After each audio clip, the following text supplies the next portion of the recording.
The billionaire found her in the hollow hours of the morning, a ghost haunting the stainless steel kitchen of a forgotten diner.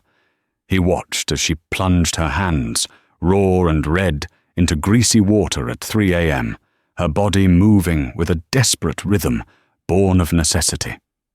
And in that moment, watching this girl fight a losing war against a mountain of dirty dishes to save her mother, he made a decision that would shatter her world and rebuild it from the ashes.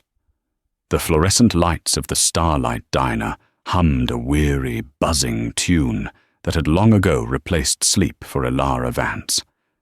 At 20, she should have been sleeping, or studying, or sneaking back from a party. Instead, she was elbow-deep in the remnants of other people's lives, plates smeared with ketchup, coffee cups stained with lipstick, forks that had scraped against 1,000 teeth. The clock on the wall, a grinning cartoon cat, read 3:17 a.m. Her official waitressing shift had ended 7 hours ago. This was the other shift, the one that paid cash, the one that kept the lights on in her mother's hospital room. Her manager, Sal, a man whose kindness was as thin as his hairline, called it deep cleaning. Ilara called it purgatory, but she couldn't say no. Not when the latest bill for her mother's experimental cancer treatment had arrived, a crisp white envelope containing a number so large it felt like a physical blow. $7,800. That was just for this cycle. Insurance, a word that had become a curse in their small apartment, covered a laughable fraction. So Ilara scrubbed, her mind a frantic abacus, calculating hours and dollars, tips and bills, hope and despair. Each clean plate was a few more seconds of her mother's life. She was so lost in the rhythm, scrape, scrub, rinse, stack, that she didn't hear the whisper-quiet engine of the Maybach as it purred to a stop outside. Inside, Julian Thorne stared at the diner's flickering neon sign, a lonely beacon in the deserted stretch of industrial Queens. He shouldn't have been here. He should have been in his penthouse, overlooking Central Park, sedated by scotch or sleeping pills. But sleep was a country he hadn't been able to visit for months. His insomnia was a relentless beast, fed by quarterly reports and the hollow echo of his own success. "Anything else, Mr. Thorne?" His driver, a stoic man named Arthur, asked, his voice a low rumble in the silent car. Julian didn't answer. His gaze was fixed on a figure moving behind the diner's grimy kitchen window. A young woman, her dark hair escaping a haphazard bun, scrubbing dishes with a ferocity that seemed out of place in the dead of night. He could see the tension in her shoulders, the slight slump of her spine that spoke of bone-deep exhaustion. It was a scene of quiet, desperate labor that felt more real than anything he'd experienced all day in his glass tower. "Why is she working at this hour?" he murmured, more to himself than to Arthur. "Some of these places have overnight cleaning crews, sir," Arthur offered. "She's not a crew. She's one person." There was something in her posture that snagged at a memory he kept buried deep. The image of his own grandmother, years ago, mending clothes late into the night, her fingers gnarled and tired, all to keep their family afloat. He had built an empire to escape that kind of life, yet here it was, playing out in a greasy spoon diner in Queens. "Pull over," Julian said, his voice sharp. "Sir, the diner is clearly closed for service." "I don't want service. Pull over." Arthur complied, guiding the $500,000 car to the curb. Julian stepped out, the cold night air a shock against the climate-controlled perfection of the vehicle. He wore a Tom Ford suit that cost more than the diner's monthly rent, but he moved without the arrogance of wealth, his steps measured and silent as he approached the glass door. A hand-scrawled sign said, "Closed. See you at 6 a.m." But a flicker of light from the kitchen beckoned him. He tried the handle. It was unlocked. The bell above the door let out a startling, tinny jingle. Ilara's head shot up, her heart leaping into her throat. A man stood silhouetted in the doorway, tall and imposing, his form cutting a sharp, elegant line against the darkness outside. As he stepped into the dim light of the main dining room, she saw the tailored perfection of his suit, the glint of a ridiculously expensive watch on his wrist, and eyes the color of a winter storm. They swept over the empty booths, the stacked chairs, and finally, they landed on her. "We're closed," she managed, her voice hoarse. She wiped her soapy hands on her already damp apron, suddenly aware of her worn-out sneakers, the bleach stain on her jeans, the smell of grease that clung to her like a second skin. "Your sign is confusing," he said, his voice a low baritone that seemed to absorb the diner's humming silence. "It says 24 hours, but the door says closed." He pointed to the faded, peeling neon sign above the window. She glanced at it. Sal never bothered to turn it off. "The kitchen is closed," she clarified, her hand tightening on the sponge she was still holding. "I can get you a cup of coffee. The pot was still on. Coffee would be fine." He slid into a booth by the window, moving with an unnerving grace. Ilara felt his eyes on her as she walked behind the counter, her hands trembling as she poured the stale, burnt coffee into a thick ceramic mug. Every instinct screamed at her to be afraid. A man like that, in a place like this, at this hour? It was the beginning of a horror story. But his gaze wasn't predatory. It was analytical, curious. She set the mug down in front of him. "Cream and sugar are on the table," she said, already turning to retreat to the sanctuary of her kitchen. "Wait." She froze, her back to him. "What's your name?" She turned slowly. "Ilara." "Ilara," he repeated, the name sounding foreign and formal in his mouth. "I'm Julian." He didn't offer a hand, he just watched her. "Why are you here, Ilara? Washing dishes at 3 a.m? The question was direct, stripped of pleasantries. It wasn't any of his business, but something in his tone, a genuine, almost scientific curiosity, made her hesitate before telling him to get lost. "I need the money," she said simply. "Sit down." "I can't. I have a lot to get through." She gestured vaguely toward the mountain of pots and pans still waiting. "I will pay you $500 to sit and talk to me for 15 minutes. Ilara stared at him, sure she had misheard. $500? That was almost a full week's pay, tips included. It was a portion of the pharmacy bill. It was a tank of gas and groceries. She searched his face for a sign of mockery, a cruel joke at the expense of the poor girl in the diner. She found none. His expression was utterly serious. "Why?"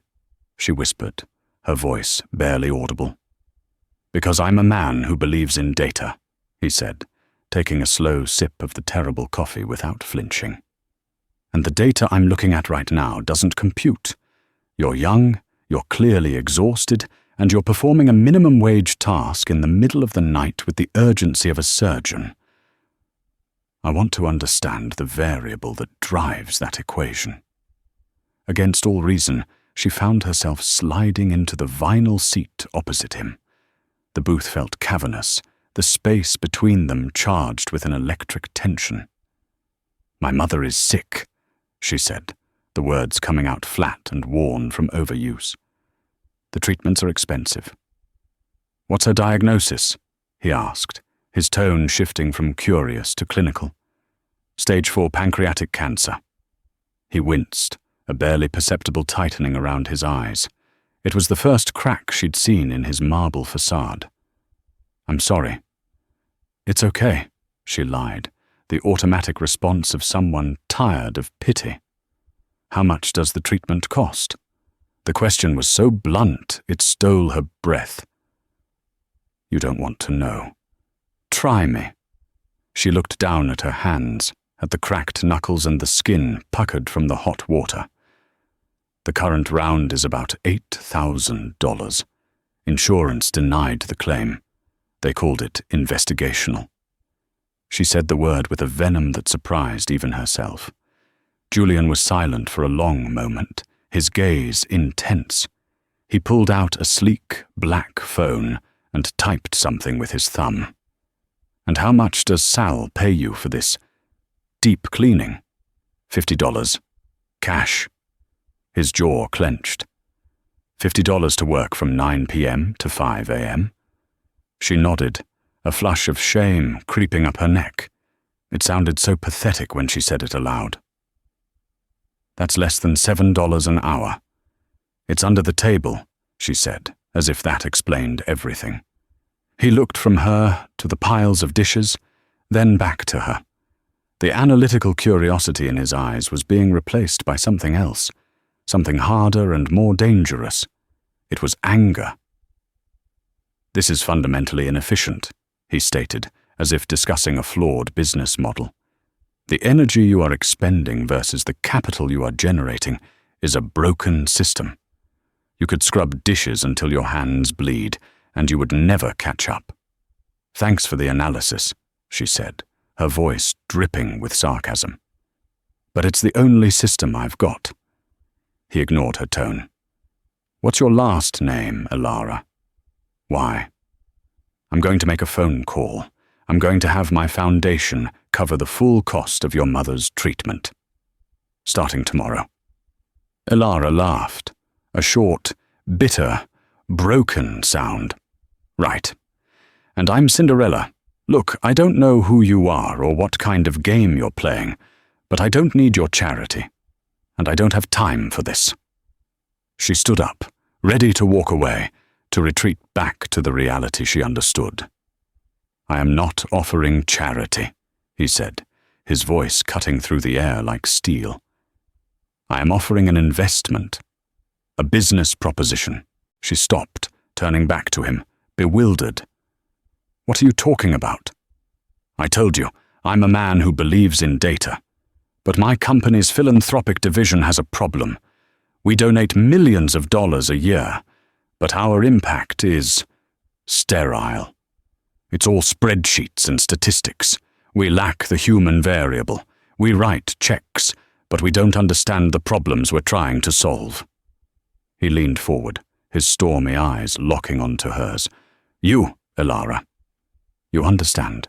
You are living the data. I want to hire you." "Hire me? To do what? Wash your dishes?" "To be my consultant," he said, a ghost of a smile touching his lips. "My authenticity detector. I want you to look at the funding proposals we receive, visit the organizations we support, and tell me who is real and who is full of shit.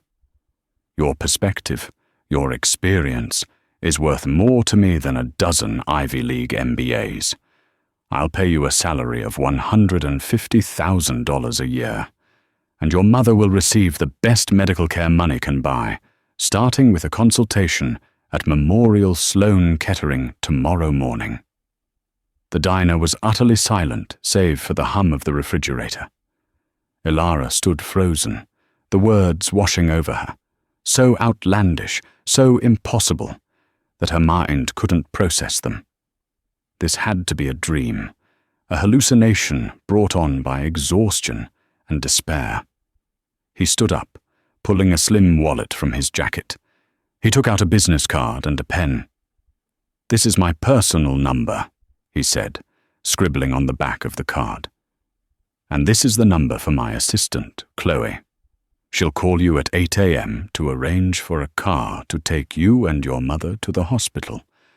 She'll also have an employment contract ready for you to review." He placed the card on the table next to the $500 he'd promised her. "I don't expect you to believe me," he said, his voice softening for the first time. "I expect you to be skeptical, but I also expect you to call, because you're a fighter, and fighters don't turn down a better weapon when it's offered to them." He walked to the door, then paused, turning back to look at her one last time. "And Elara, you're done washing dishes. Go home. Get some sleep." The bell jingled his exit, and the Maybach pulled away from the curb as silently as it had arrived. Elara stood alone in the diner, staring at the crisp bills and the stark white business card on the table. Julian Thorne, CEO, Thorne Industries. Her phone buzzed in her pocket, a notification from her banking app. She opened it, her hands shaking. Instant deposit received. 10,000. Memo.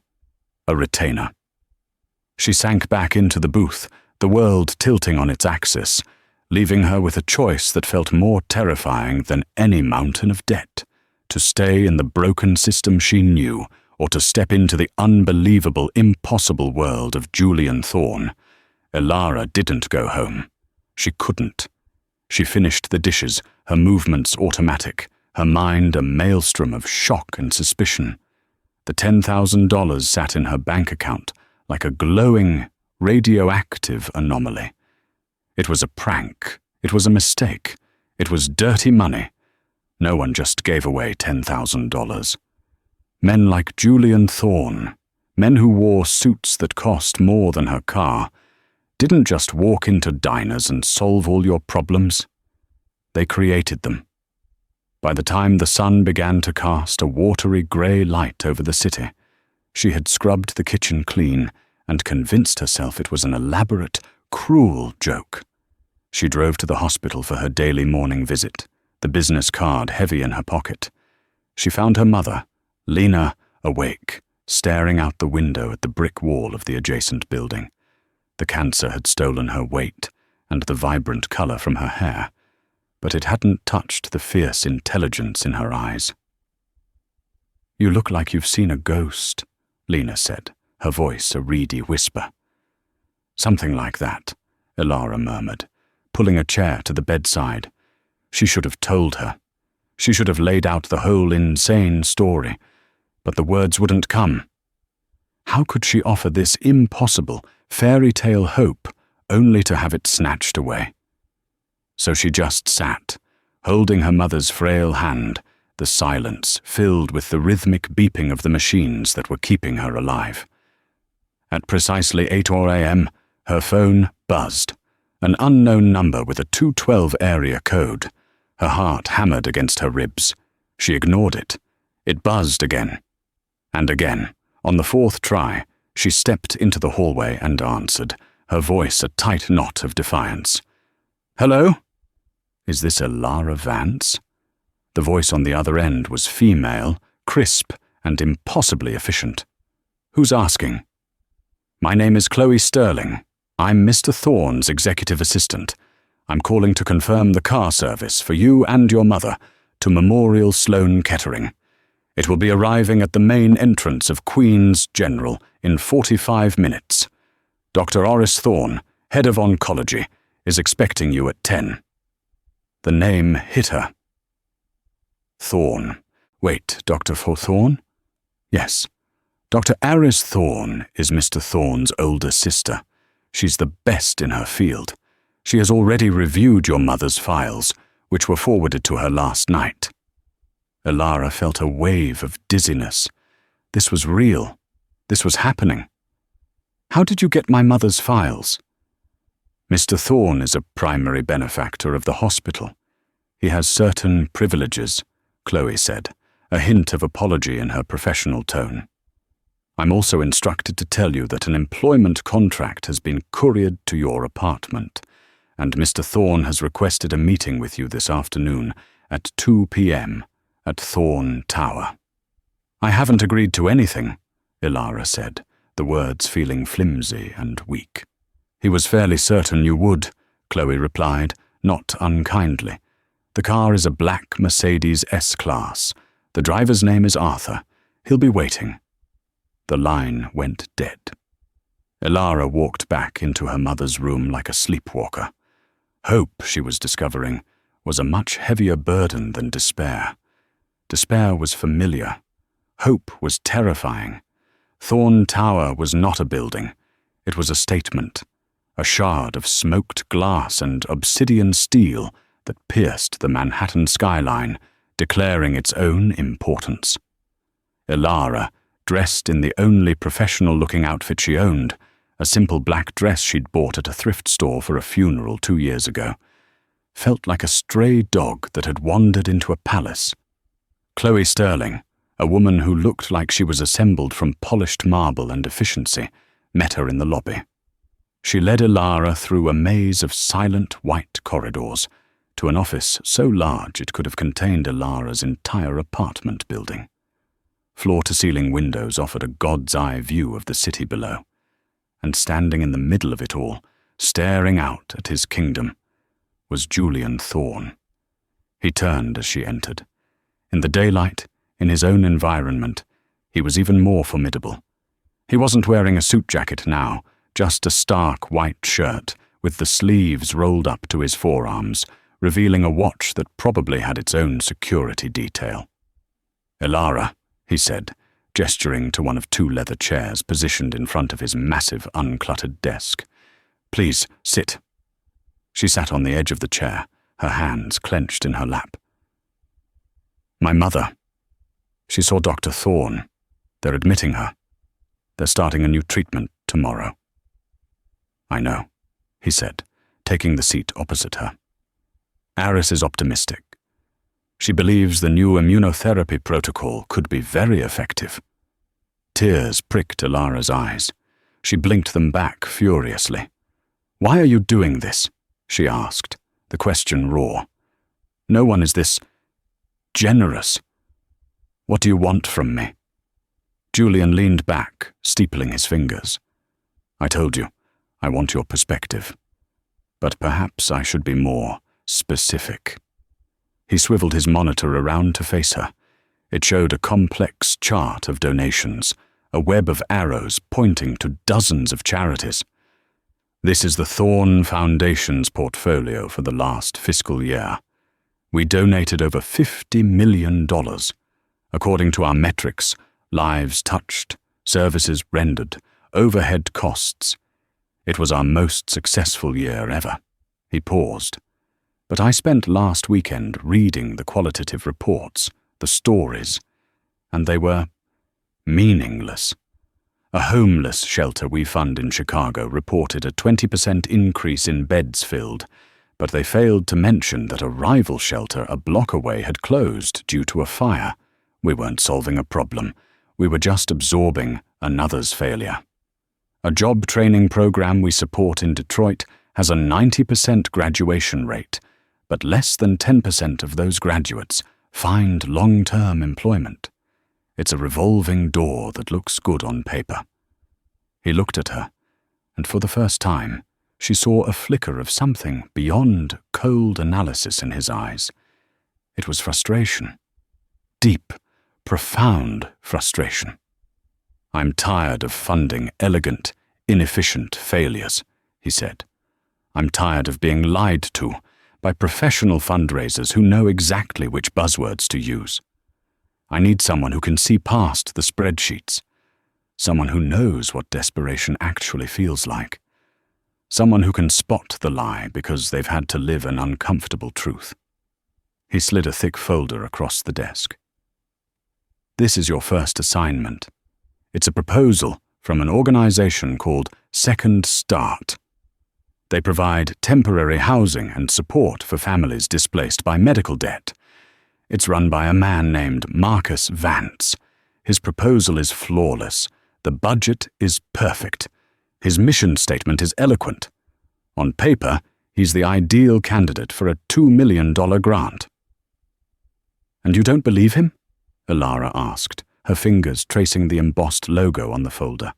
"My head of philanthropy, a man who has been with me for 10 years, swears by him.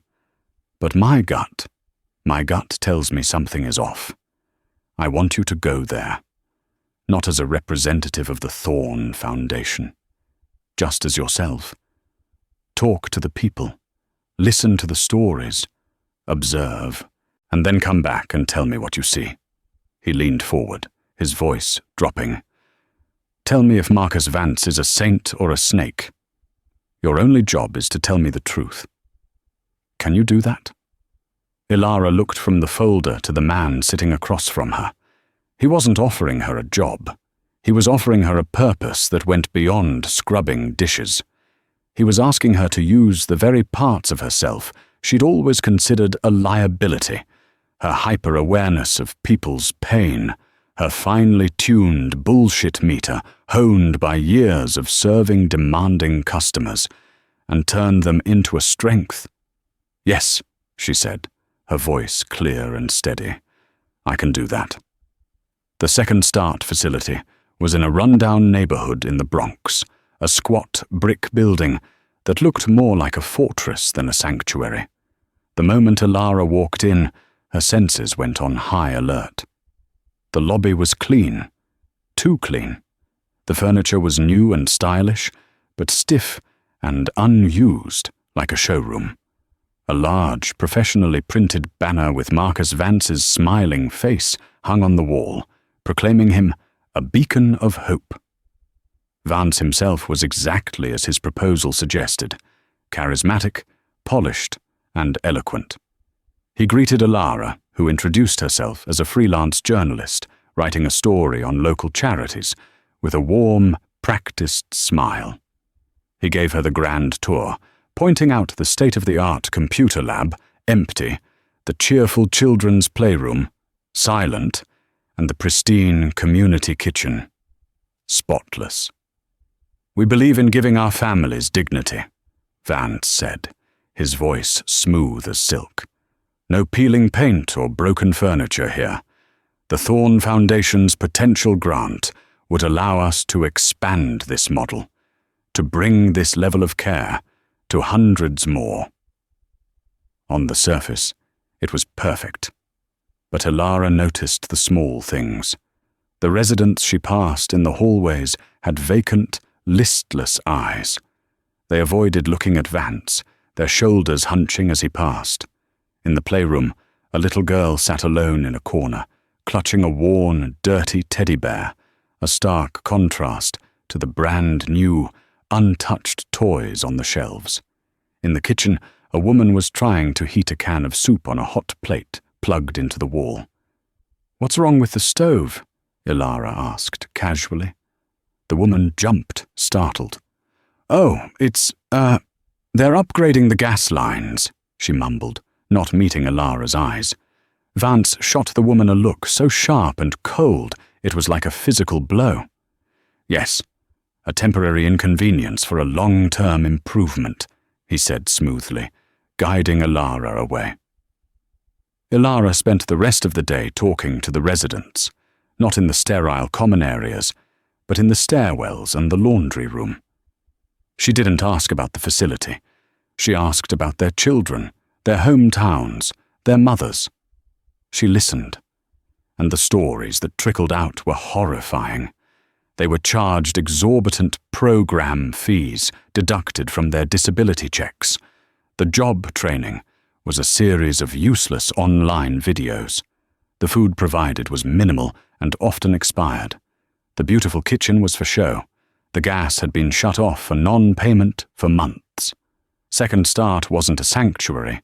It was a beautifully decorated prison where Vance was profiting off their misery.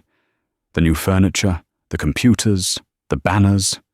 It was all a facade, built to impress donors like Julian Thorne. That evening, she sat in Julian's office, the city lights twinkling below like a fallen constellation. She didn't just give him a report. She told him the stories. She told him about the woman with the hot plate, the little girl with the teddy bear, the elderly man who had to give Vance half his veteran's pension for a room with a broken heater. As she spoke, she watched Julian's face transform. The cool, analytical mask dissolved, replaced by a cold, quiet fury that was far more terrifying than any shouting rage. He didn't interrupt her once. When she finished, he was silent for a full minute. "Thank you, Ilara," he said finally, his voice dangerously soft. He picked up his phone and pressed a button. Chloe, get my legal team and the district attorney's office on a conference call. Now." He looked back at Ilara, and the gratitude in his eyes was so profound it made her breath catch. "You just saved my foundation $2 million and, more importantly, you just exposed a monster.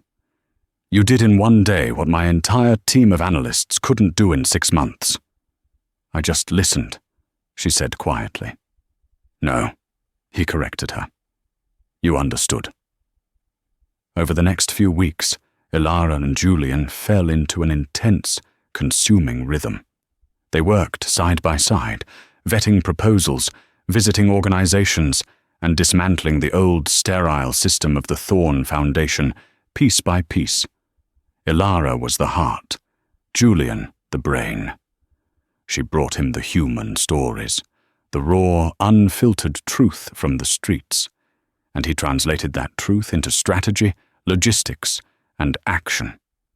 The line between boss and employee began to blur into something more complex.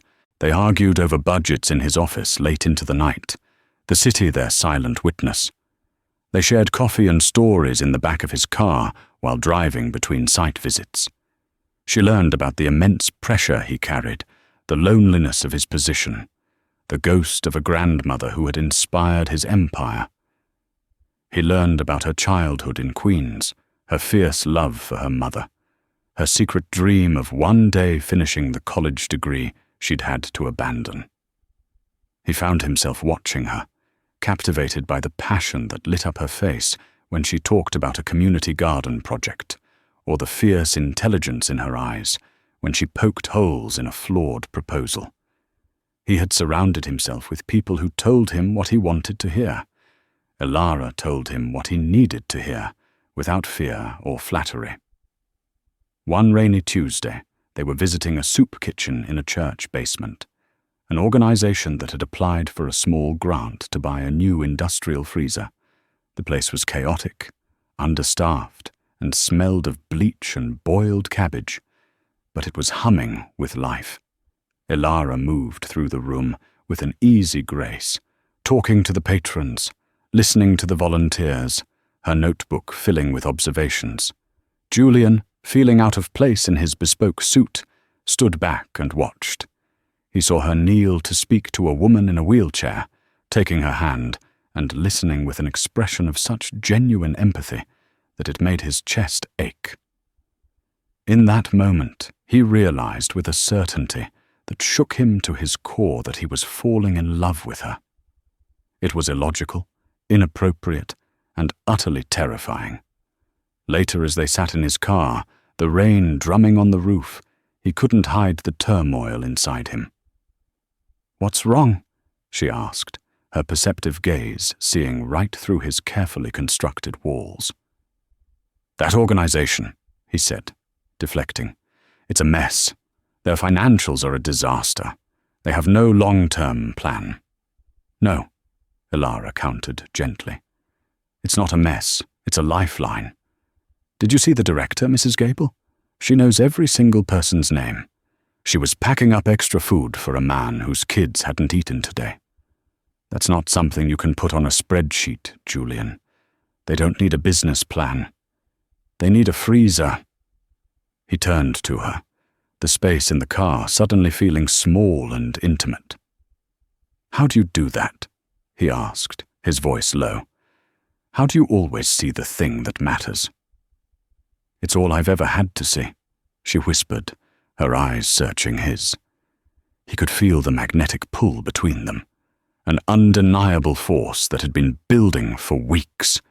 He leaned in, his mind screaming at him to stop, that this was a line he could never uncross. But he didn't stop. He couldn't. But just as their lips were about to meet, his phone rang, shattering the moment. He glanced at the screen. It was the chairman of his board. He answered, his voice instantly reverting to the cold, controlled CEO. "Yes, Robert, I see. No, that's unacceptable. Schedule a board meeting for tomorrow morning. We'll handle it." He hung up, the warmth of the moment gone, replaced by a familiar tension. "Trouble?" Elara asked. Marcus Vance, Julian said, his jaw tight. He's not going away quietly. He's claiming wrongful termination. And he's been talking to the press, to my board members. He's painting a picture of me as an unstable executive being manipulated by his new, unqualified consultant. Elara's blood ran cold. He's blaming me. He's trying to discredit you to get to me, Julian corrected her. He's dangerous, Elara. He's planning to be at the Foundation's annual gala next month. He's a guest of one of the board members who still supports him. He's going to try to make a scene. Then I won't go, she said immediately. I don't want to cause any problems for you. No, Julian said, turning to face her fully, his eyes blazing with a protective fire she'd never seen before. You will be there. You will be there by my side. We are going to announce the new direction of this foundation together. You are the face of this change, Elara. We are not going to hide from him. We are going to show them all who you are. He reached out and took her hand, his fingers lacing through hers. It wasn't a romantic gesture anymore. It was a promise, a declaration of alliance. He wants a war, Julian said, his voice a low growl. We'll give him one. The night of the gala, the ballroom of the Pierre Hotel, was a glittering sea of couture gowns, tailored tuxedos, and the kind of jewelry that could fund a small nation. Elara stood beside Julian, feeling like an imposter in a borrowed midnight blue gown that Chloe had insisted upon. She had her mother's small, simple locket tucked inside her dress, a piece of her old life to ground her in this new, terrifying one. Breathe, Julian murmured, his hand resting reassuringly on the small of her back. You belong here more than any of them. But the whispers followed them as they moved through the room. She could feel the eyes on her, hear the snippets of conversation. That's the one. The waitress. Thorne is completely besotted. Vance says she's a fraud. The confrontation came sooner than she expected. As Julian was pulled away by a potential donor, Marcus Vance materialized at her elbow. He was a viper in a tuxedo, his smile dripping with condescension. Well, well, Cinderella at the ball, he sneered, his voice low enough for only her to hear. You clean up nicely. Tell me, does he make you scrub the floors in the penthouse too? Elara refused to let him see her flinch. Mr. Vance, I'm surprised to see you here. I thought you'd be too busy returning all the money you stole from those families. His smile tightened. You were a mistake, a little charity case he should have left in the gutter. But don't worry. By the end of the night, everyone in this room will know exactly what you are, a manipulative, uneducated gold digger who is milking this foundation and its gullible CIO for every penny. Before she could respond, it was time for the speeches. Julian went first, speaking about the foundation's history. Then, the chairman of the board, Robert Caldwell, the man who had called Julian that day in the car, took the stage. He was an old-money patriarch, a friend of Julian's late father, and a staunch traditionalist. And now, Caldwell said, his voice booming, I'd like to invite up Marcus Vance, our former head of philanthropy, who has raised some serious concerns about the new, unsubstantiated direction of this foundation. A collective gasp went through the room. Julian, standing at the side of the stage, went rigid with fury. This was a coup, a public ambush. Marcus Vance walked to the podium, a look of smug triumph on his face. He held up a sheaf of papers. Ladies and gentle, he spoke of data and facts, but his words were pure venom, each one a carefully aimed dart intended to poison the air around her. He held up spreadsheets as scripture and painted her as a heretic. When the image of the payment to Memorial Sloan Kettering flashed onto the screens, a figure so vast and personal, it stole the breath from her lungs. The room did not just murmur. A wave of palpable shock, mingled with a certain grim satisfaction from his allies, rolled through the glittering assembly. It was the sound of a narrative solidifying, of a story being told about her that she had no control over. Gold digger, manipulator, fraud. The words were unspoken, but they hung in the air, thick as smoke. Julian moved, a predator coiled and ready to strike, his face a thunderous mask of fury. But as his body tensed to launch itself toward the stage, he saw her hand rise, just a fraction, a gesture so small it was lost to everyone but him. It was not a plea for help. It was a command. Wait. And in his eyes, she saw a flicker of conflict, his instinct to protect her warring with the dawning respect for the woman she was becoming. He stopped. He trusted her. That trust was a fire in her veins. The fear that had threatened to swallow her whole moments before was burned away, calcified into something hard and clear. She was no longer Elara Vance, the waitress from Queens, drowning in debt and despair. Nor was she the Foundation's mysterious consultant, a ghost in a borrowed gown. In that moment, she was simply the daughter of Lena Vance, a woman who had fought a losing battle with grace, and she would not dishonor that fight with shame. She began to walk, not with the tentative steps of an imposter, but with the measured, deliberate pace of someone walking toward a job that had to be done. The sea of faces parted for her, their expressions a mixture of pity, scorn, and morbid curiosity. She ascended the small stairs to the stage, the sound of her heels clicking on the wood, a steady, defiant rhythm against the charged silence.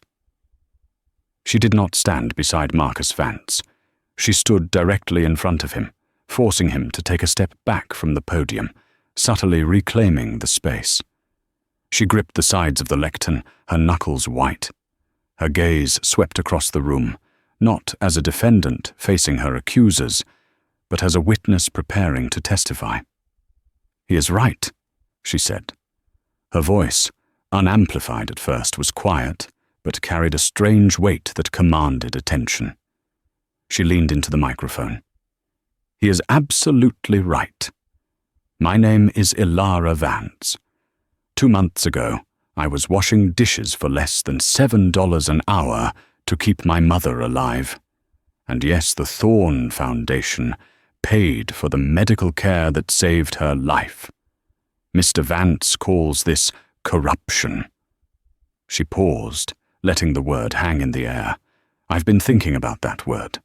Corruption. To corrupt something is to spoil it, to debase it from its pure form. He seems to believe the pure form of philanthropy is a spreadsheet, a clean, sterile set of numbers that balances perfectly at the end of the fiscal year. No messy human emotions, no inconvenient, unquantifiable despair. Her eyes found Robert Caldwell, the chairman of the board, his face a stony mask of disapproval. "Mr. Caldwell, you're a businessman. You understand assets and liabilities. For most of my life, my mother was my only asset. Her love, her strength, and then her illness became my only liability. A debt so crushing it threatened to extinguish everything. Marcus Vance looked at me and saw only the liability. Julian Thorne, he saw the asset." She turned her head slightly, her eyes locking onto Vance, who looked momentarily stunned by her refusal to play the victim. "You want to talk about data, Marcus? Let's talk about the data you don't include in your reports. The 4 a.m. terror when you can't breathe because you don't know how you'll pay for the next round of chemotherapy. The specific weight of a denial letter from an insurance company. It's about the same as a shovelful of dirt on a coffin. The market value of hope when you have none left to sell. There is no column for that in your ledger. Is there?" The silence in the room was no longer judgmental. It was heavy, uncomfortable, and profound. The soup kitchen he so easily dismisses.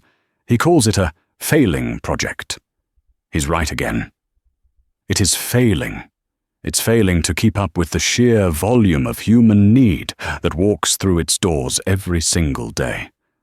I met the director, a woman named Agnes Gable. She works 80-hour weeks. She uses her own small social security check to buy extra milk when the donations run low. She knows the names of every child. She knows which ones are afraid of the dark and which ones have nightmares. Her work is not efficient. It is essential. Philanthropy, true philanthropy, doesn't just fund success. It stands in the gap of failure. It provides the freezer, yes. But more than that, it provides the strength for women like Agnes to keep going when the world tells them their work is a failing investment. She took a shaky breath, the fire giving way to a raw, vulnerable honesty. The money spent on my mother, that wasn't a bug in the system. It was the system working for the first time. It was a declaration that a human life is worth more than a line item. It was an investment in the belief that the person scrubbing the floors at 3 a.m. has a perspective that is just as valuable, if not more so, than the person in the corner office.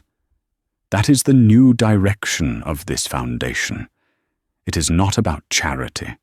It is about justice. It's about looking at the people our society has written off as liabilities and recognizing their assets.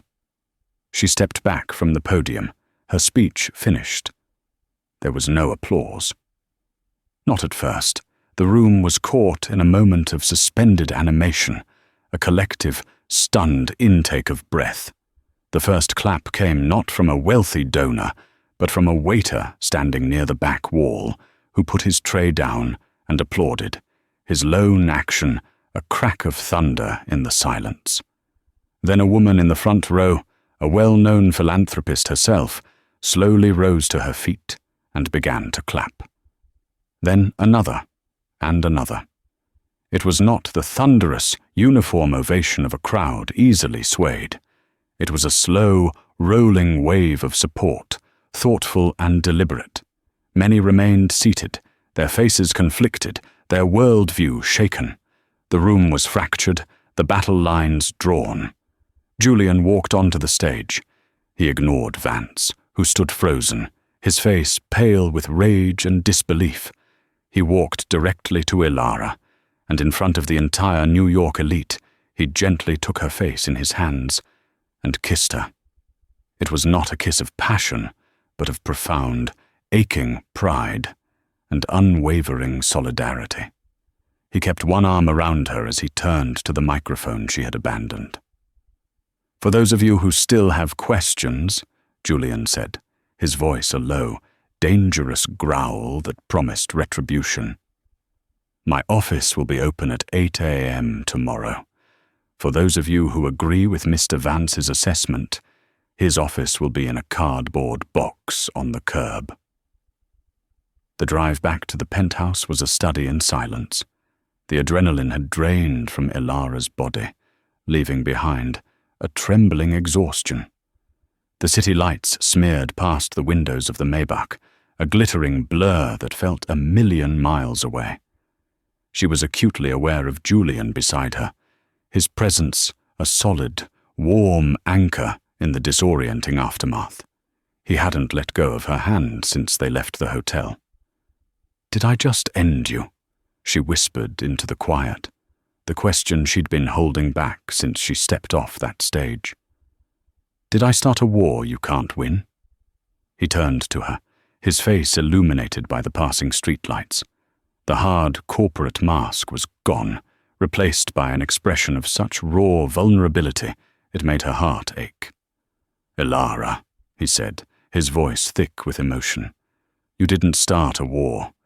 You just showed me which one was worth fighting. For years I've been fighting for market share, for quarterly growth, for shareholder value. It was a game. Tonight you reminded me what's real. If I lose my company for this, for you, for what we're trying to build, then it was never worth having in the first place." He brought her hand to his lips, pressing a kiss to her knuckles. They didn't see a consultant tonight. They saw a leader. I saw a leader. But leadership was a heavy mantle. The following days were a crucible. The boardroom at Thorn Industries became a battlefield. Robert Caldwell, representing the old guard, was incensed. He saw Elara not as a leader, but as a contagion of sentimentality that threatened to infect a perfectly rational, profitable system. "This is unacceptable, Julian," he thundered during an emergency board meeting, the polished mahogany table reflecting their grim faces. "You've made this foundation, and by extension, this company, a laughingstock. You fired a competent executive on the word of an emotional, unqualified girl, and made a public spectacle of it. Our stock is down 3%. The tabloids are having a field day. You have exposed us to immense risk." Elara sat beside Julian at the head of the table, feeling every inch the imposter. She wore a simple, professional grey dress Chloe had procured, but she felt like she was playing dress-up. These men, with their billion-dollar vocabularies and lifetimes of casual power, spoke a language she didn't understand. She could feel their eyes on her, dissecting her, dismissing her. Julian was a fortress. He countered every argument with cold, hard logic, presenting a new charter for the foundation, one that integrated human-centric metrics with financial oversight. He was brilliant, a master of their world, but they weren't listening to the logic. They were reacting to the perceived weakness, the emotional variable she represented. "It's the principle of the thing, Julian," Caldwell said, his tone softening into a condescending paternalism. "We cannot be seen to be making major financial decisions based on one woman's sob story." And that was when Elara found her voice again. It wasn't the fiery defiance of the gala, but something quieter, sharper. "With all due respect, Mr. Caldwell," she said, her voice even and clear, causing every head to turn. "You're mistaken. You aren't making a financial decision based on my sob story. You're ignoring the financial implications of thousands of sob stories you refuse to listen to." She slid a single, thin folder across the table. It was a proposal for a small, pilot program she had been developing. "This is a plan to partner with 3 city hospitals. We will fund a team of 2 financial advocates whose only job is to negotiate medical debt on behalf of uninsured patients before that debt goes to collections. We project that for an initial investment of $200,000, the same amount you were so horrified was spent on my mother. We can prevent an estimated $3 million in personal debt, which is a leading cause of bankruptcy, homelessness, and workforce attrition in this city. It's not charity. It's preventative maintenance for the city's economic engine. It's the most efficient investment this foundation could possibly make." She looked directly at Caldwell, her gaze unwavering.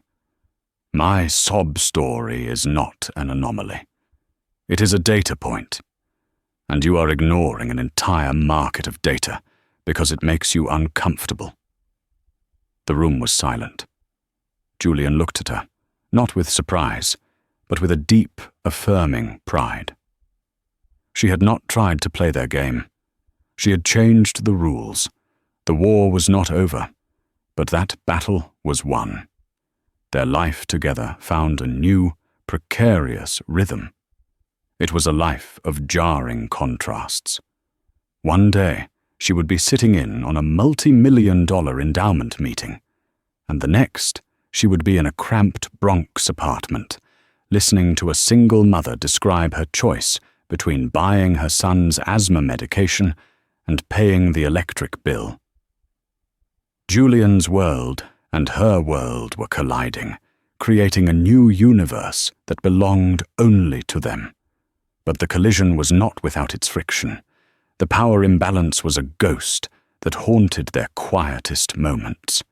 One evening, she came home to her own small apartment after a grueling study session for her social work midterms, exhausted and overwhelmed. A sleek, expensive laptop sat on her small kitchen table, a gift from Julian with a note. Thought this might make studying easier. Love, Jay. She stared at it, and a cold wave of something akin to panic washed over her. It was a kind gesture, a loving one, but it felt like another problem he had solved with money, another piece of her struggle he had effortlessly erased.